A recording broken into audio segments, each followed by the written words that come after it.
actually want to know the people behind the brand if they're going to put their money towards it. So yes, we still want to buy the best. This thought process has filtered into the other generations, and people still want to buy something that's excellent, whether it's a product, whether it's a service. That's a given. But if you're comparing apples to apples, then they want to start diving in a little bit more deeply. So they want to know if there's a good human behind that process, behind that product, behind that service. And if there's not, you're out of the running. If you are a good human being and you're still in the running, then they're going to dive a little bit deeper and figure out if you are aligned with their value system. So we're no longer just looking for these amazing things that we can purchase. We want amazing people behind them. And so this is where personal branding comes into play. People want to know the humans behind where they're putting their money. And so it's important that we leverage our personal brands, and LinkedIn is a great place if your audience is playing on that platform, if they're professionals, if they're business owners, if they are high-level professionals. So what I see often though is talented professionals who are trying to develop their personal brand, they have difficulty doing it. They have difficulty becoming influential. Some of it is mindset, but a lot of it has to do with just purely talent. When you have a lot of things that you could do, you have a lot of different offerings that you want to put out there. And it feels like you're leaving money on the table if you're not showcasing everything that you can do.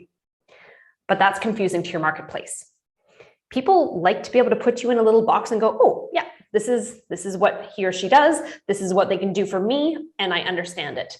If there's too many boxes out there for them to look at, they're not sure if you're masterful at anything. They think, well, how can you be great at that many things? That's just how people think. But they also find it hard to pinpoint you. They can't fit you into that little box. And so if there's someone who is more understandable offering something similar, they're going to go to the person who's more understandable. We also, as professionals, tend to try to create too perfect content.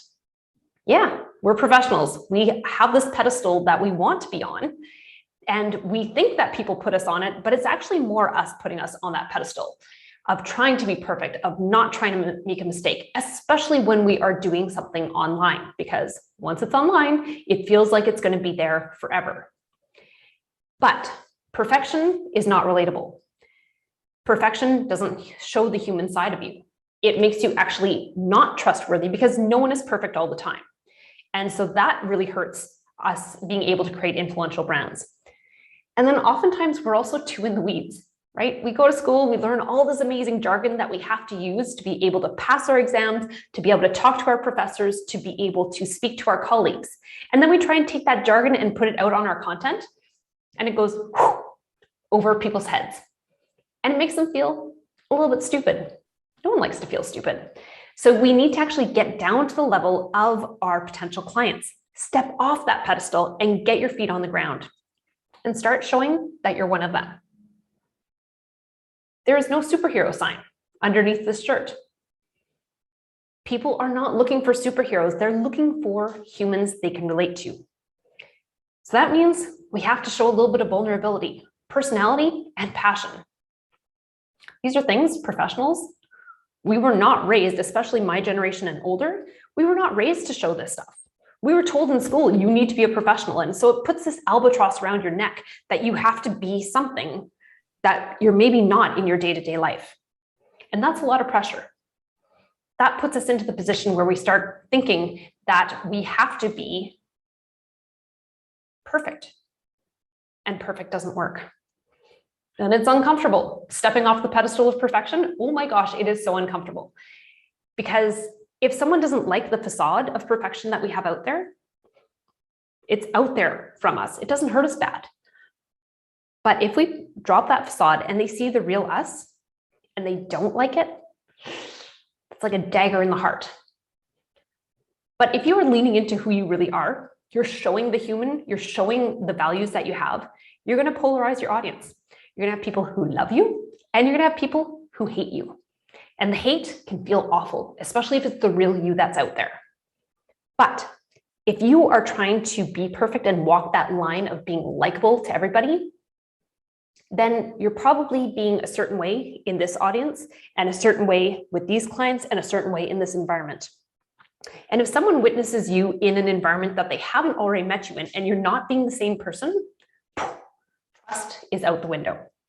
So we have to create that congruency across all our interactions, whether someone is meeting us through our content, meeting us through a sales call, meeting us for coffee, or witnessing us in our natural environment in our day-to-day social life.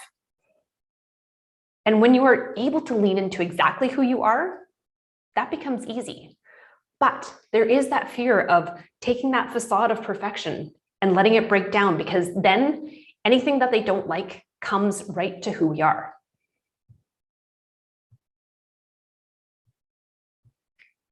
And it's going to be tempting to be perfect. Perfect is easy. Perfect is almost like acting. So there's this mask that we wear, but people want the real you. People trust the real you. And our barometers for BS have gotten so much more sensitive since the pandemic hit. If we feel like something isn't congruent, we're moving on to the next option. To be able to create an influential brand, though, you have to niche into your passion. Remember, part of the reason we have problems creating influential brands is we have way too many offerings that we have out there. And you can't be masterful at 5 to 10 different things. You can be good at it, but masterful is really difficult. So it's better to niche into your passion.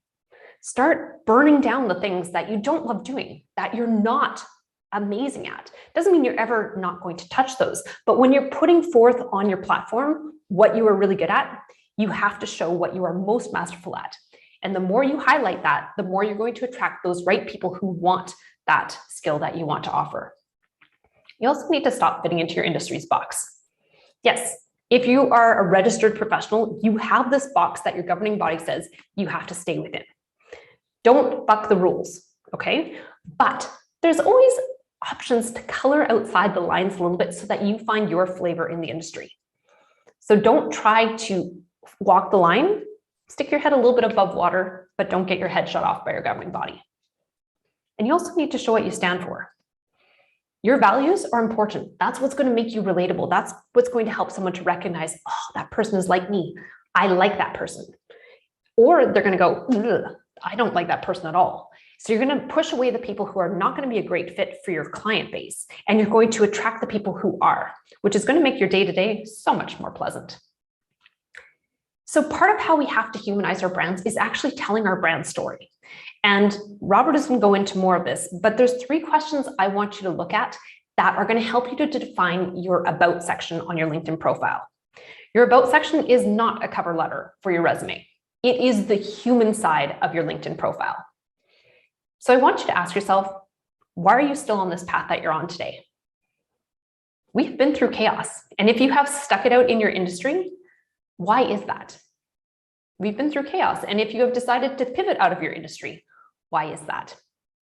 And I don't want the altruistic version of how you do this to help people. I want your selfish version of why you're still on this path. And then I want you to think about that inciting incident that made you start on that path, that got you to where you are today. And then third is, where do you want this path to lead? In 5 to 10 years, where is that North Star that you are going to be chasing and you're going to feel like you have arrived and fulfilled your destiny as a professional? And then I want you to look at where you are today and see if you are properly aligned to actually get there.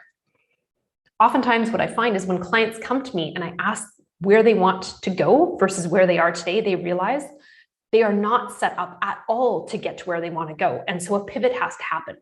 Some burning down of things that aren't working has to happen so that they can get there as quickly as they possibly can so that they can live in that mastery for a longer period of time.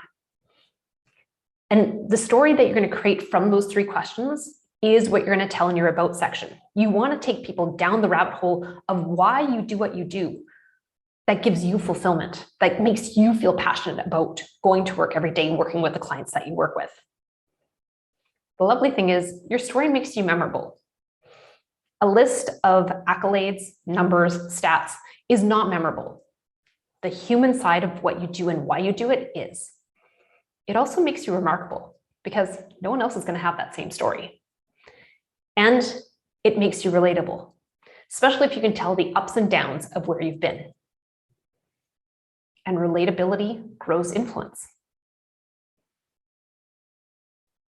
Perfection does not. Perfection alienates your audience, and it's so much easier to try to be perfect than to be relatable. But if you can let your guard down, let people in, see what your world is about, that's where you're really going to start having people go, oh, I get it. They can start fitting you into that little box of understandability and will want to buy from you. Part of being relatable too means not just having perfect pictures or perfect infographics. You need to get on camera. And yeah, you're going to make mistakes. You might say, you might say the wrong thing. Your hair might not be perfect. Your lighting might not be perfect. But getting on camera dynamically showcases what you're about and allows people to see the human behind it. There's tons of people who will have a photographer take a year's worth of photos and then they just put those out on social media. That is perfection. We want dynamic. We want human. We want flaws. We want vulnerability. And when you can actually get on camera, people can start to hear what you're like. They can get a feel of your personality. They can feel your passion if you let your guard down. And that's when people will start getting on phone calls with you and go, oh, I can't believe I finally get to meet you. Oh my gosh, you're exactly who I thought you were going to be. And so they start to recognize the human behind the brand because people do want to buy the best. You can't skimp on that. They want to buy it though from the best human and the best human who is aligned with their values. And you can't do that through photographs. You can't do that through infographics. You can't do that through perfect copywriting. You have to let your guard down, show that you're one of them, and let them into your world. So here's what I would like you to do. I would like you to figure out how you can show people you are one of them through your professional personal brand on LinkedIn. What are the parts of you that you're willing to let people in and see? Develop out your brand story. Answer those 3 questions. Why are you still here today? What you got? Why did you get started? And where are you trying to go? And then figure out how you can lean into who you really are, flaws and all. If you need help with this, I'm always happy to set up a 30-minute call on me. You can go to unleashinginfluence.com/contact and you'll be able to pick a 30-minute slot. So that's my part of the presentation. Now I'm going to hand it off to Robert, who's going to go into a little bit of the brainy side of brand. Oh, the brainy side. I like the brainy side. Well, listen, everybody, I'm so glad that Angela is here, and she really walked you through being vulnerable, being influential, being a real person, so that people who are in the space or in the world who are looking for transformation, who are looking for their next thing, can find you. Right? Because we're not perfect. We're not these made up dolls that only appear one way. We're multi-layered, we're multifaceted, much like human beings who have challenges in their life. So I want to walk through right now some different things with regard to how to tell your story and how to set this up, because I really believe there are a lot of different types of stories. Angela talked about brand stories. There are origin stories. There are personal stories. But David Aker was known for signature stories. And I believe in something called a strategic story, which is a part of your brand story. And so a strategic story is about more than information. It's about transformation. You want to tell your story so that you can transform other people's lives, right? You've been through something, you've been through some challenges, and there's a reason that you've been through those challenges, right? It's to strengthen you, and it's also to help build your story. You've been able to navigate through these stories for a reason, okay? And you've acquired some skills, you've acquired some stuff, some knowledge as you've navigated through the parts of your journey. So you need to be able to share that with others to help transform them. But here's the thing that here's a trap that a lot of us fall into, right? We believe that we've just got to share the information. We believe that we've just got to hit the product or put the t-shirt or put the stuff in front of people, and that is why they will buy. But our brains are wired for story. Our brains are wired for story. That's how we've communicated since essentially the beginning of time. Our brains are wired for story. Here's a quick test. Here's a quick test for you. Somebody go ahead and memorize this list in 30 seconds, right? top to bottom, left to right. Okay, go ahead. You've got about 20 seconds left. I know Robert's talking in the middle of this, so it's hard for you to memorize. Somebody's trying to whip out their phone and screen capture this right now. You got 5 seconds left. 4, 3, 2, 1. Boom. I'm going to turn that off. How about that? Does anybody remember all the stuff? Go ahead and put it in the chat. Go ahead and put as many as you remember in the chat. Go ahead and do that. Put as many as you remember in the chat in order. Let's go. Let's go. Let's see. I'll even start you off. The first one was stairs. How about that? How about that? I don't see people I think your brains are exploding right now because you're not able to put them. Okay. Stairs, door, house. We didn't have house there at all. Savita.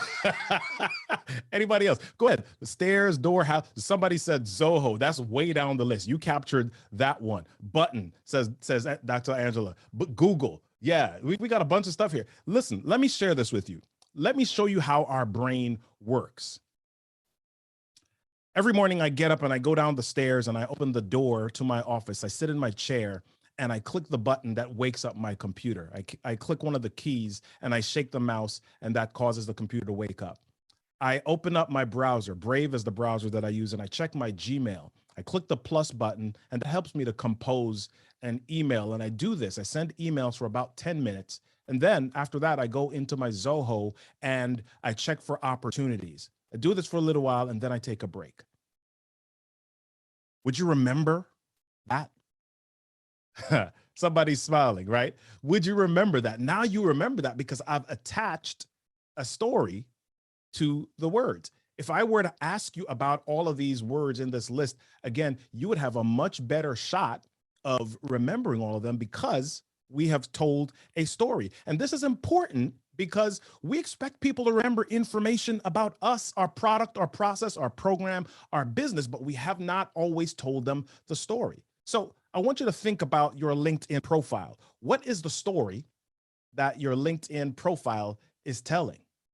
Right? Our brains work via story because our brains are always looking to connect to an experience that we've had or that we haven't had or that we don't want to have.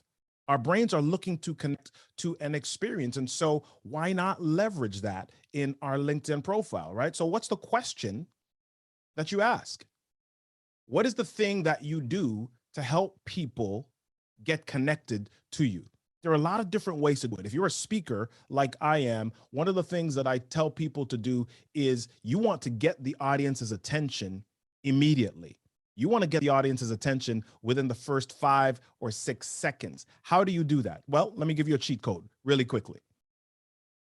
Ask a question. Ask a question. Why should you ask a question? Well, let's go back to the brain science. Here's how our brains work. There is a scientific response. Scientists have identified this as instinctive elaboration. That's what they call it. It's a trigger.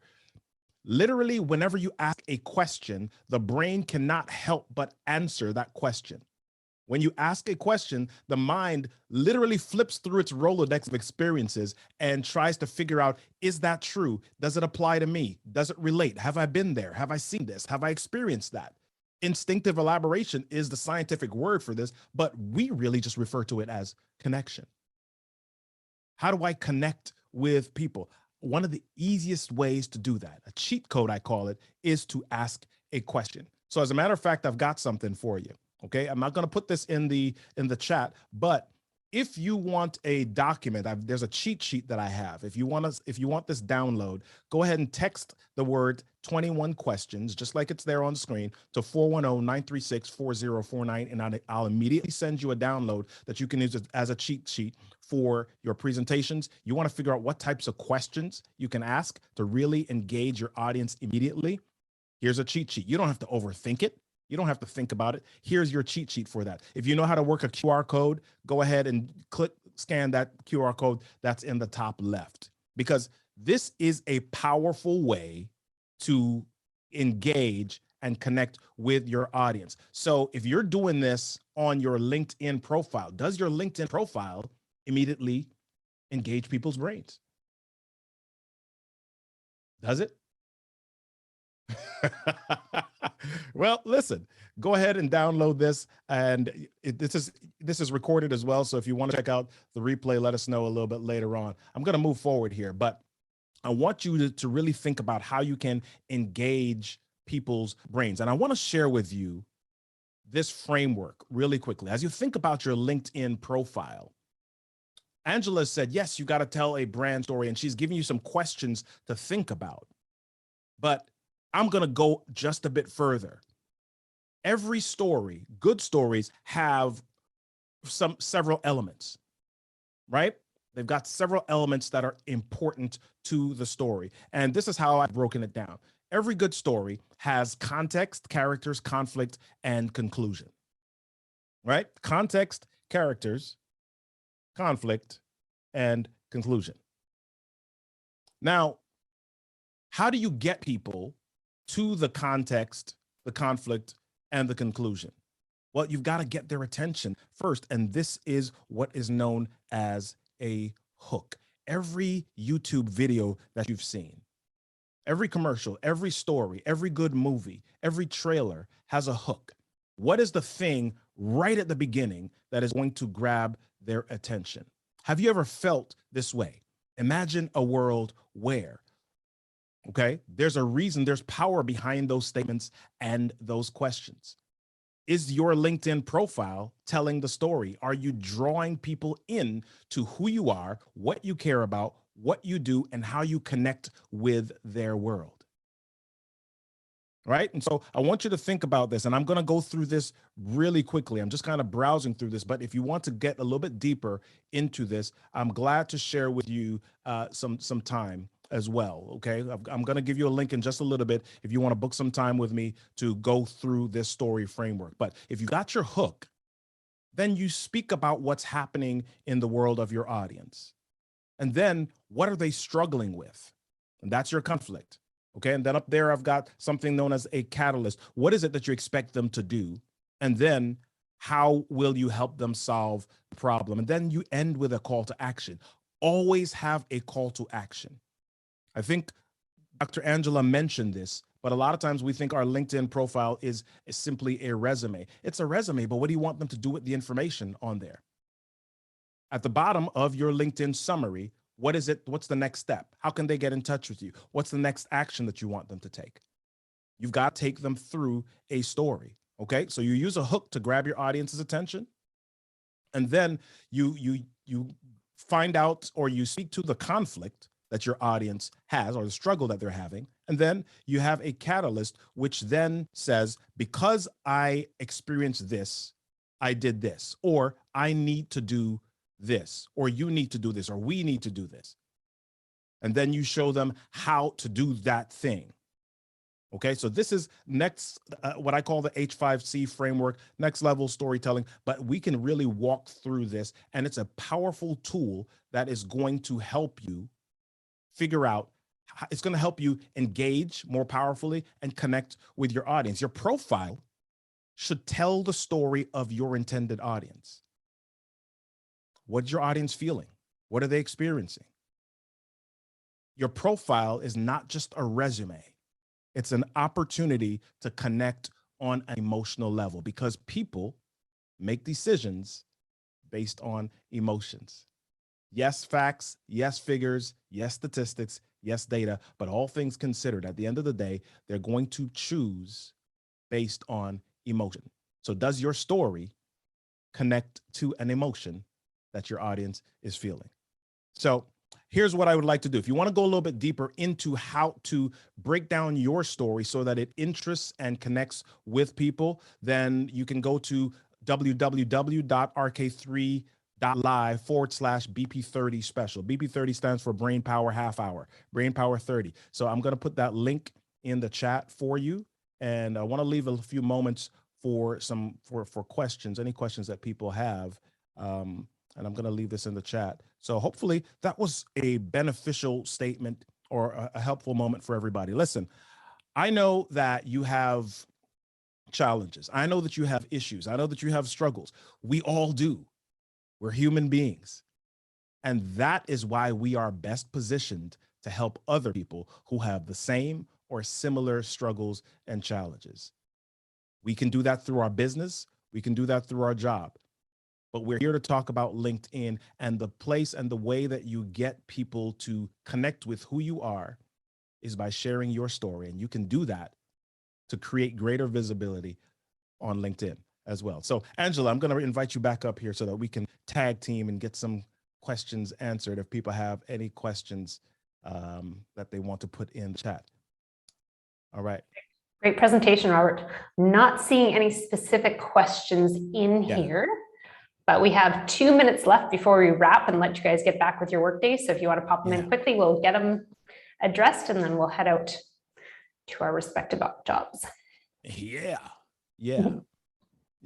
So I think a question that I will answer for people is, one of the questions that I get is, okay, Robert, how do I really know what information to put in my story? What information do I put there? Because, you know, does it come across as too sappy? Where do I find information? And so my answer to that is really, what is the struggle that your intended audience is having? You've got to lean into your audience first. And then once you understand who they are, what drives them, what struggles they're having, then you can grab pieces from your story that will really engage and connect with them because they want to feel like you complete them, right?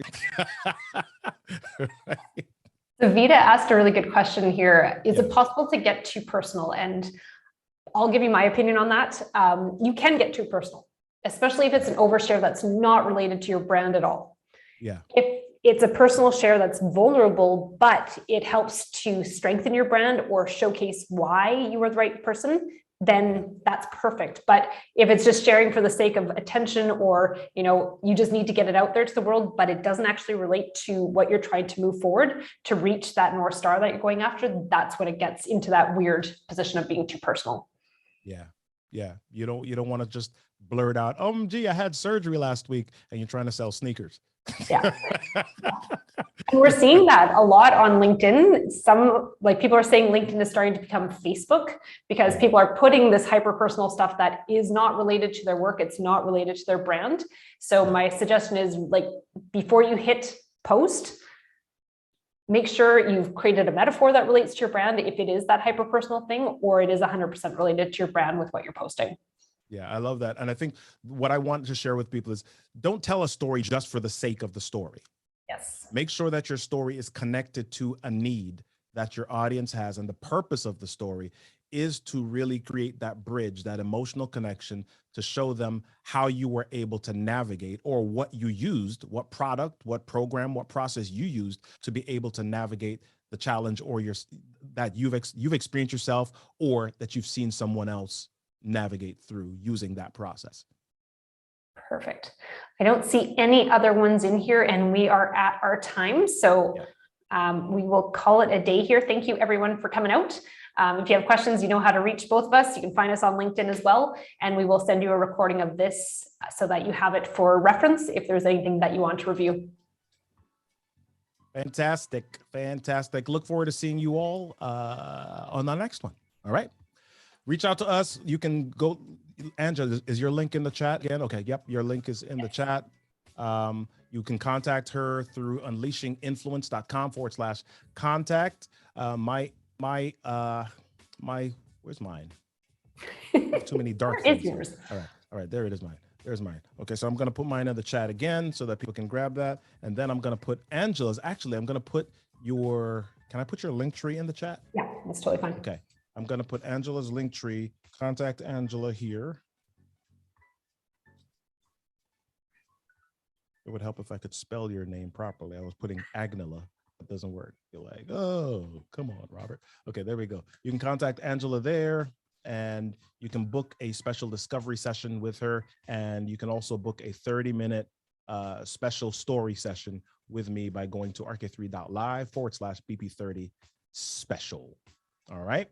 Looking forward to hanging out with you and helping you to discover your story even more. Thanks, everyone. Thank you, everybody.